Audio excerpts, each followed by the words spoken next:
Bhavnagar Somnath national highway ઉપર તળાજા નજીક car અને ટ્રક વચ્ચે અકસ્માત થવાની ઘટના બની હતી। શેત્રુંજી નદીના પુલ નજીક ઘટના બનવા પામી હતી। ભાવનગર સોમનાથ નેશનલ હાઈવે ઉપર તળાજા શેત્રુંજી નદીના પુલ પાસે કાર અને ટ્રક વચ્ચે થયેલા અકસ્માતમાં કોઈ જાનહાનિ થવા પામી નથી, પરંતુ થયેલા અકસ્માતને પગલે બંને વાહનોને નુકસાન થયું હોવાનું સામે આવ્યું છે। જો કે બનાવ બનતા જ સ્થાનિક લોકો ઘટના સ્થળે દોડી ગયા હતા। થોડા સમય માટે ટ્રાફિક જામ સર્જાયો હતો। બાદમાં પોલીસે સ્થળ ઉપર પહોંચીને પરિસ્થિતિને સંભાળી હતી।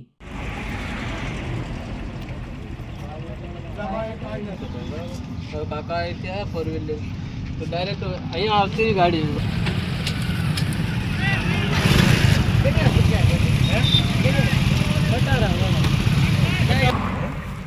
બહુ ભીરું છે શું ભીરું ડુંગળી ભરી